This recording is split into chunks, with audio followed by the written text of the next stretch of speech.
to fight champion now, and she just keeps collecting belts. Tough fight. It was a close, tough fight, despite one scorecard. But we felt that she pulled it off. She had the cleaner punches, and she's a champion again now with another division, with another bout. With the WBO. So I'll open the mic for Marlen to say a few words. No, I was happy with the fight. I knew that I agreed with the 97-93. It was tough, but we prepared for that. She said that she was going to push me back. I was going to fight off my back foot, which is what I do. There's nothing wrong with that. I stood my ground, and to be honest, she just had a lot more muscles than, that's what it looked. It was all show, no go. There wasn't really a lot there. I could wear her down towards the end. She really didn't take the body shots well, did not block them. And once I found my groove and really figured it out, she threw 608 punches. And in between all that, I figured out how to have a higher punch stat than her. So it was just a lot of activity. We were prepared for that. But it was, a gritty fight. It was a difficult fight. I'm not going to take that from her. And, another learning lesson just to prepare me for the future. I do want the IBF, I want Aleli, and I want Sinisa, and I want that in that order. And I think this was a great fight this year. And I think it was a great fight to send me to that path. The fight, Questions, go ahead. The fight did seem really close. The scorecards were all over the place. One had it wide, one had it even. Were you confident you were winning rounds? And what was the instructions going in the last 2 rounds? Because it didn't seem like you hit that next year, the last 2 rounds. I guess it's a question for you. What do you mean next year and last 2 rounds? You kind of got your second win in those last 2 rounds. It seemed like she was rallying a little bit there, 6, 7, and 8. And then the last 2 rounds, you really came on strong again. Were you confident you were up, or did you really not know? No, I was pretty much confident that I was up. And it wasn't really necessarily about there's too much going on for me to see what everybody's seeing. It's just a feeling, right? It's a spiritual fight. It's like you can feel someone's soul, and you know when something's going wrong or going right. So I wasn't ever thinking that I was losing, but I was really just sticking to what I was supposed to do as well as I could. And I felt that she was already worn out, and the whole her being gritty and aggressive was starting to wear out. Yeah, and from the opening bell, I saw also she was coming out like you mentioned, aggressive, really strong, and was throwing some hard punches. Did it catch your attention at all? And because some of the rounds she would come out and within the first 5 seconds she was already trying to mix it up with you. Were you surprised as far as with the aggression that she was bringing? As far as throughout the fight. No, it was a preparation, and I did the same. I stood my ground. I came out a few times first and landed some really good shots. The only thing that was odd was the windmill. So it was like I go straight back and it looks like I'm running, but then I just stopped her up because it was just a windmill, which kind of threw me off. Yeah. And that was the output. But she was there. She was game, and it wasn't a surprise. Go ahead.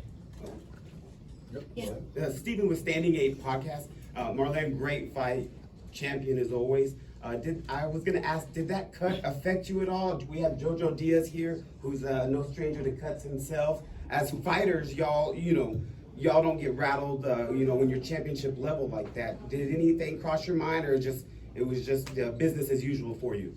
Oh yeah, I didn't even know I was cut. So they said I was cut, but I didn't even know I was cut. Yeah, it was a small one.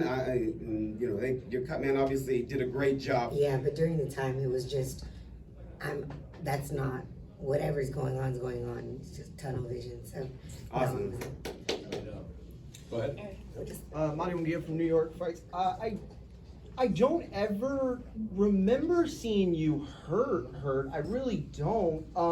It looked to me like at some point you got comfortable with her power and you were able to, like the gentleman said, change gears and just fight more well-rounded. In a fight like this, is it important to just take that barrage for however you can or however long you have to you know, accentuate your game plan. Is that how the best way to kind of take these fights when somebody who just keeps coming forward? The best way to take the fight is to fight your fight. So I have a lot more tools in my toolbox. I knew she was going to be gritty, I know she's going to be aggressive. She's young. But the experience that I have and the way to slow people down, the ring IQ, is something that does play in. As you said, and my trainer agreed, was, you know, I got a little comfortable. And then that was fixed quickly in the corner of, like, even when I was fighting, just, hey, get back to exactly what we're supposed to be doing. And then it went from there. Real quick follow-up. Hold on. Let me add to that. So, yes, she did get really comfortable. She realized she didn't have that much pop, and you know that was a good thing. Bringing the hands down, a lot of the head movement. 608 punches, 21% she landed. Right, that's a lot of misses. 2 more percentages, she's in the teens. That's almost like it's a gimme, right? So coming out, she was always good for 30 to 45 seconds every round, right? Punch, punch, punch. But when you make someone miss, they'll start to doubt themselves. And all Marlen had to do was stick to the game plan, keep using the jabs, making a run into those right hands, and then start working the body. Without getting, losing that discipline, with getting too comfortable and too cute, as I say. Don't get cute, but she did a great job, considering it was 11 months. So talk about ring rust. Absolutely. Right? Are fights like that fun for y'all? Just real quick, like did you have fun in there tonight? Fight, she took Jake.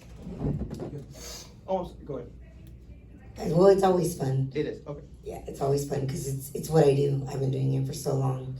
I mean, every time you go into the ring, it's like, what am I doing this for? This is intense. But once you get in there, yeah, it's like an alter ego. Great it's fight. Fun. So you faced 3 completely different styles to win your 3 belts. Is there any more satisfaction with winning a fight like this tonight over your other 2? Well, absolutely, because it doesn't just show that the work that we do is paying off and that I am improving, but it also proves to myself that I am who I say I am. If I need to get something done, I'm able to do it in a lot of different ways, and now that's something else that I can not just perfect, but use against the next fights that I have coming up. We've seen you fight in San Antonio. I guess this is more for Eric. We've seen her fight in San Antonio, in Fort Worth. Her next fight, potentially, what she wants is for, undisputed. Is there a chance we can do that in Houston as a main event? Well, look, you guys heard the crowd tonight. She had a great reception. I think all of Texas, they love her. They love her. And, she's been great. She's been a trooper. So has her trainer Coop, because she was originally scheduled to do this fight back in March. And then Stanionis pulled out because he has appendicitis, right? So we always wanted her here in Texas. So then we pushed it back to April, and then Virgil pulled out. So then we had to kind of wait for Virgil, and it's like she just kept it wasn't meant to be, like we